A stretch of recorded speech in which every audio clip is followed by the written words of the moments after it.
ना मैं आज स्टार्ट करूँगा जैम से।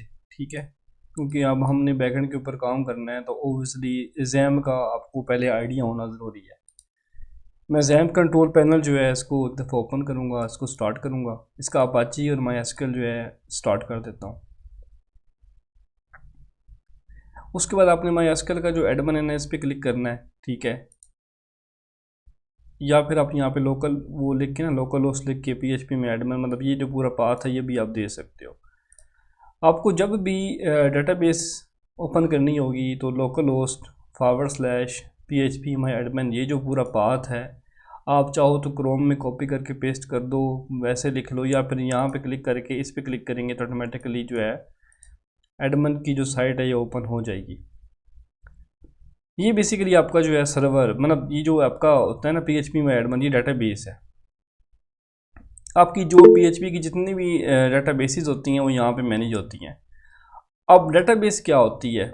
डेटाबेस बेसिकली जिसमें हम डाटा को एक ऑर्गेनाइज फॉर्म में रखते हैं, ठीक है, उसको हम डेटाबेस कहते हैं। और ये जो है ना, ये जो PHP में एडमिन जो है ये है बेसिकली डेटाबेस मैनेजमेंट सिस्टम, इसको हम DBMS कहते हैं, जो कि डेटाबेस को मैनेज करता है। अब यहाँ पे डेटाबेसेस काफ़ी पड़ी हुई हैं, ठीक है, तो इन सबको ये मैनेज कर रहा है। सबसे पहले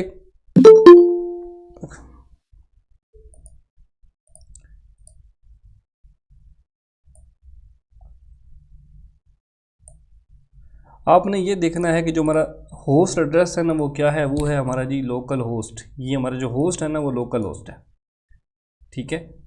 और जो इसका जो यूज़र नेम है ना वो रूट होता है।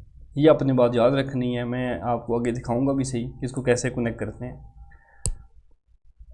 अब हम क्या करेंगे, यहाँ पे हम एक डेटाबेस क्रिएट करेंगे, ठीक है।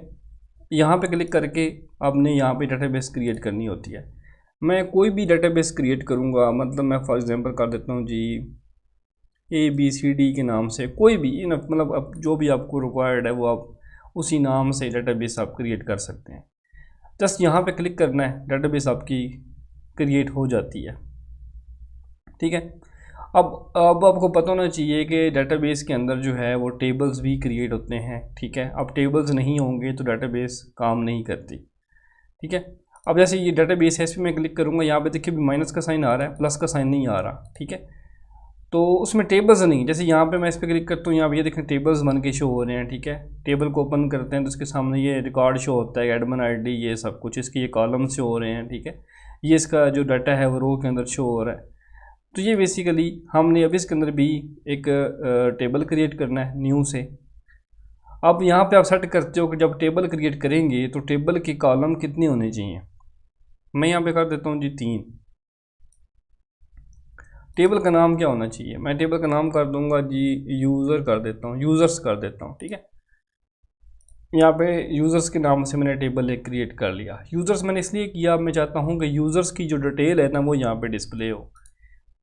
सबसे पहले यहाँ पे आएगा जी, ये जो है ना ये हमारा पहला कॉलम है, ये दूसरा है, ये तीसरा है। अब पहला जो कॉलम है मैं यहाँ पे दूंगा जी यूज़र ID। हमेशा अपने बात याद रखनी है कि जो पहला कॉलम होता है ना वो उसकी ID होती है। चाहे वो अगर आप फॉर एग्जांपल आपने एक पेरेंट के नाम से टेबल क्रिएट किया तो उसकी जो पहला कॉलम होगा वो उसकी ID होगी। बेशक आप पेरेंट ID कर दें, सिंपल ID कर दें, ऐसे लिख दें, कोई फ़र्क नहीं पड़ता, ठीक है।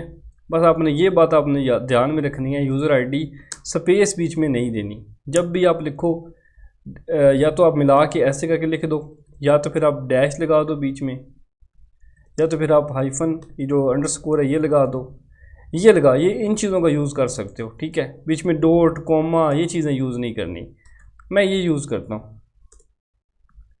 पहला जो वर्ड है वो छोटा रहता है, बाकी जो है ना वो बड़े हो जाते हैं, ठीक है।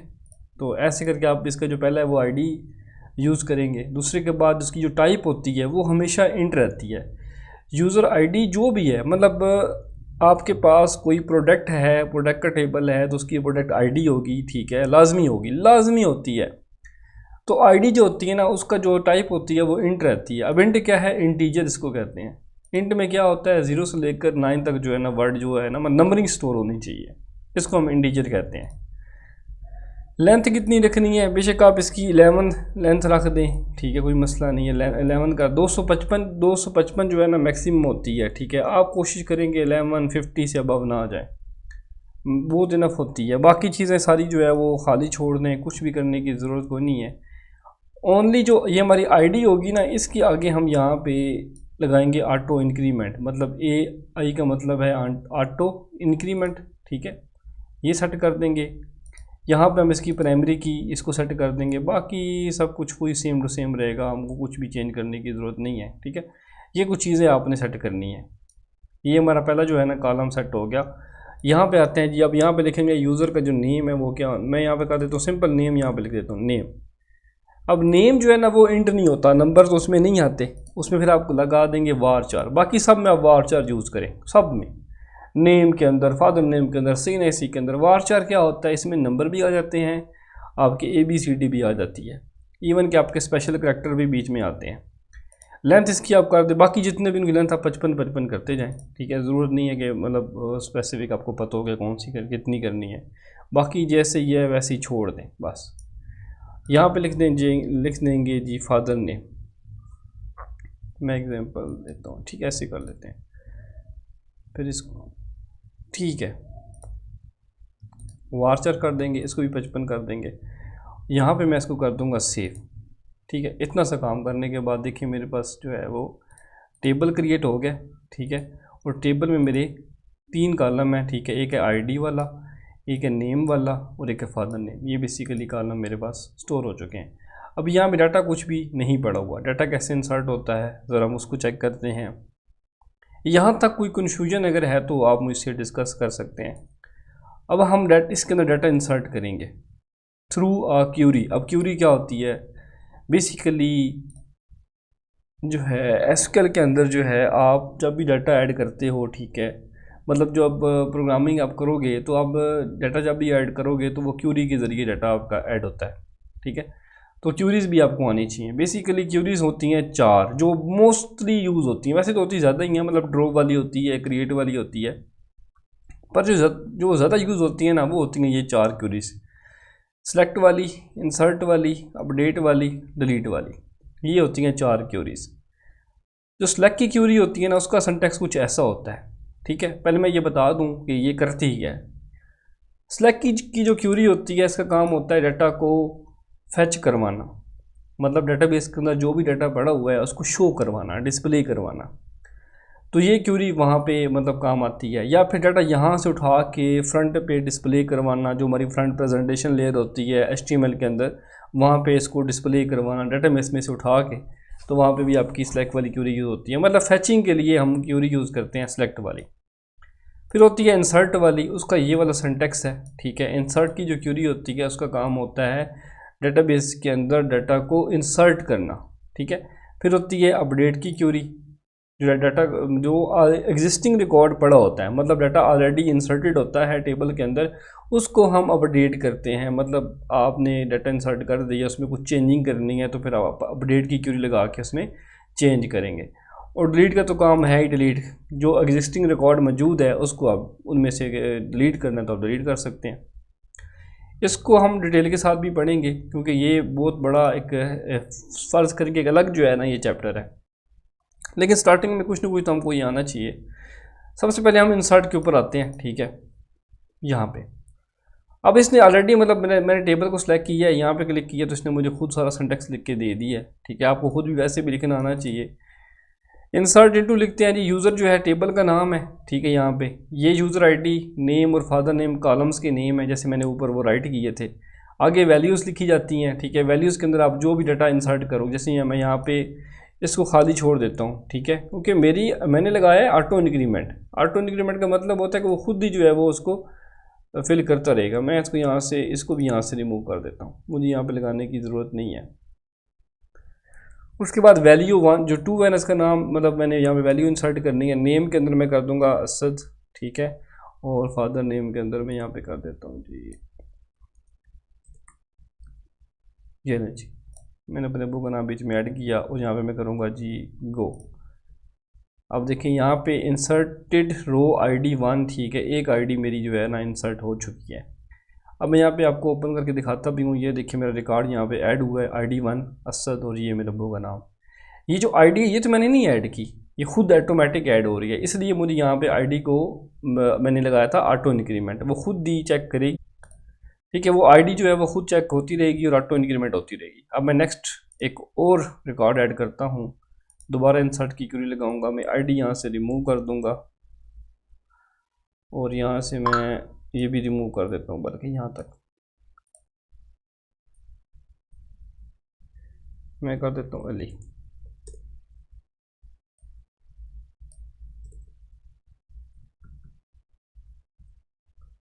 फॉर एग्जांपल ये जो है ना अली, ये इसकी जो वैल्यू है यहाँ पे नेम के अंदर आके स्टोर होगी और हुसैन जो है वो इसके नीचे आके स्टोर होगा।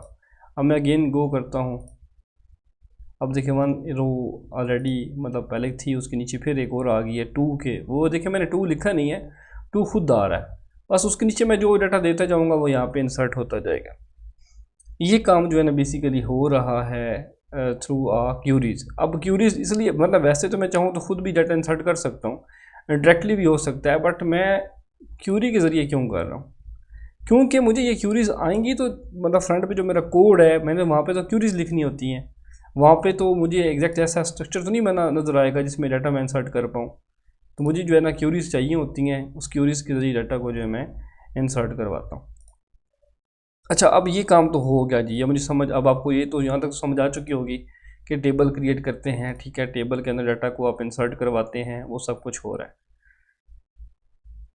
अगर थोड़ा सा मज़ीद देखा जाए, इसी को मज़ीद थोड़ा सा देखा जाए कि अगर फॉर एग्जांपल यहाँ पे मैंने यूज़र आईडी ऐड कर दी है, यहाँ पे नेम भी कर दिया फादर, मैं यहाँ पे सीन ऐसी ऐड करना चाहता हूँ, तो वो कैसे होगा। अब यहाँ पे आप इसी के ऊपर क्लिक करेंगे, ठीक है, टेबल हमारा सिलेक्टेड है, यहाँ पे स्ट्रक्चर के ऊपर आपने फिर क्लिक कर देना है, इस पर क्लिक करते ही आपके सामने ये पूरा टेबल आपके सामने शो हो रहा है। यहाँ पे आएंगे, यहाँ पे लिखोगा ऐड, ठीक है, आपने कितने कॉलम ऐड करने हैं, एक करने हैं या 2, मैं फ़िलहाल भी एक करूँगा। किसके बाद करना है, आईडी के बाद करना है, नेम के बाद करना है, या फिर फादर के बाद, या तो स्टार्टिंग में करना है। मैं चाहता हूँ कि आफ्टर जो है इसके बाद यहाँ पे आए, मैं गो पे क्लिक करूँगा, मैं इसका दे दूँगा जी CNIC, मैं इसको भी वार्चर ही कर देता हूँ, 55 करके सेव कर देते हैं।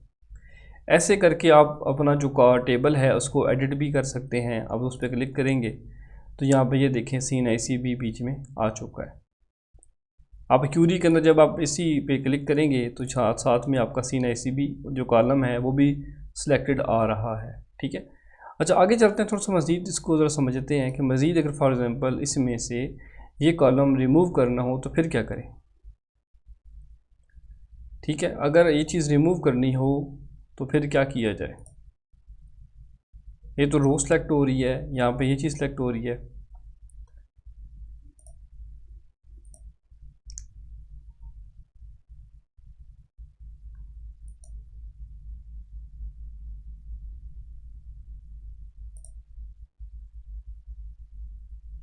ओ सॉरी। अच्छा, अब इस पर आप क्लिक करेंगे, यहाँ पे ड्रॉप कर देंगे, ये ड्रॉप हो जाएगा, या फिर यहाँ से भी आप ड्रॉप कर सकते हो, इवन यहाँ से आप चेंज भी कर सकते हो। अगर आपको CNIC चेंज करना है, ठीक है, तो आप यहाँ पे क्लिक करेंगे, उसका जो भी डिटेल वगैरह आपने दी थी वो आप चेंज भी कर सकते हो। फ़ोन नंबर मैं कर देता हूँ ऐसे करके, ये देखिए वो फ़ोन नंबर यहाँ पे लिखा हुआ आ गया। इवन आप चाहो तो यहाँ पे क्लिक करके ड्रॉप करेंगे तो यहाँ से वो ड्रॉप भी हो जाएगा, मतलब डिलीट करने वाला काम भी हो गया, चेंज करने वाला भी हो गया, ऐड करने वाला भी हो गया। ये काम आपको आना चाहिए। टेबल में डाटा कैसे इंसर्ट करते हैं, टेबल में कॉलम कैसे क्रिएट करते हैं, टेबल कैसे क्रिएट होता है, टेबल कैसे रिमूव होता है, ये भी पता होना चाहिए कि टेबल को हम रिमूव कैसे करेंगे, टेबल ऐड कैसे करेंगे। सारा स्ट्रक्चर के अंदर डाटा जो है पड़ा होता है। अब यहाँ से आपने देख के इसमें चीज़ें आप ऐड कर सकते हो, यहाँ पर ड्रॉप कर सकते हो, ठीक है। और डाटाबेस का नाम अगर चेंज करना हो, ऑपरेशन में जाके यहाँ से डाटाबेस का नाम वगैरह भी आप चेंज कर सकते हो। जैसे यहाँ पे ABCD है, मैं सॉरी यहाँ पे क्लिक करूँगा, डाटाबेस के अंदर ऑपरेशन में आऊँगा, ठीक है, यहाँ पे आके ड्रॉप डाटाबेस पे क्लिक करूँगा, मेरी डाटाबेस पूरी की पूरी ड्रॉप हो जाएगी, ठीक है, मतलब वो डिलीट हो जाती है। इवन नया टेबल को क्रिएट करना है तो यहाँ पे क्लिक करके नया टेबल भी क्रिएट किया जा सकता है। इवन यहाँ पे भी क्लिक करके आप कर सकते हो, ठीक है। यहाँ पे क्लिक करेंगे तो यहाँ पे टेबल का नाम देंगे, कितनी रोज़ देनी है, नया टेबल भी आप यहाँ पे क्रिएट कर सकते हैं। मैं यहाँ पे कर भी देता हूँ एक, प्रोडक्ट के नाम से करते हैं, 4 रोज़ रख लेते हैं, ठीक है। यहाँ पे प्रोडक्ट आईडी,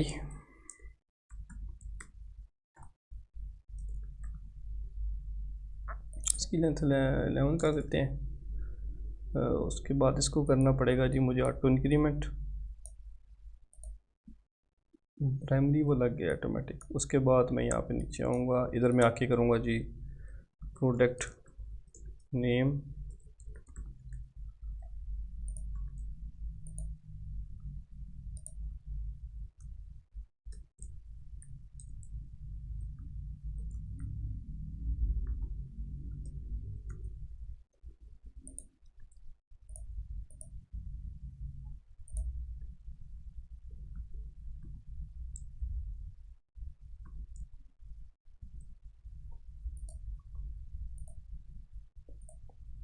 हाँ 55 दे दो, मतलब ये है कि 11-12 से ऊपर रखो, 20 तक भी दे सकते हो, कोई इतनी टेंशन नहीं है।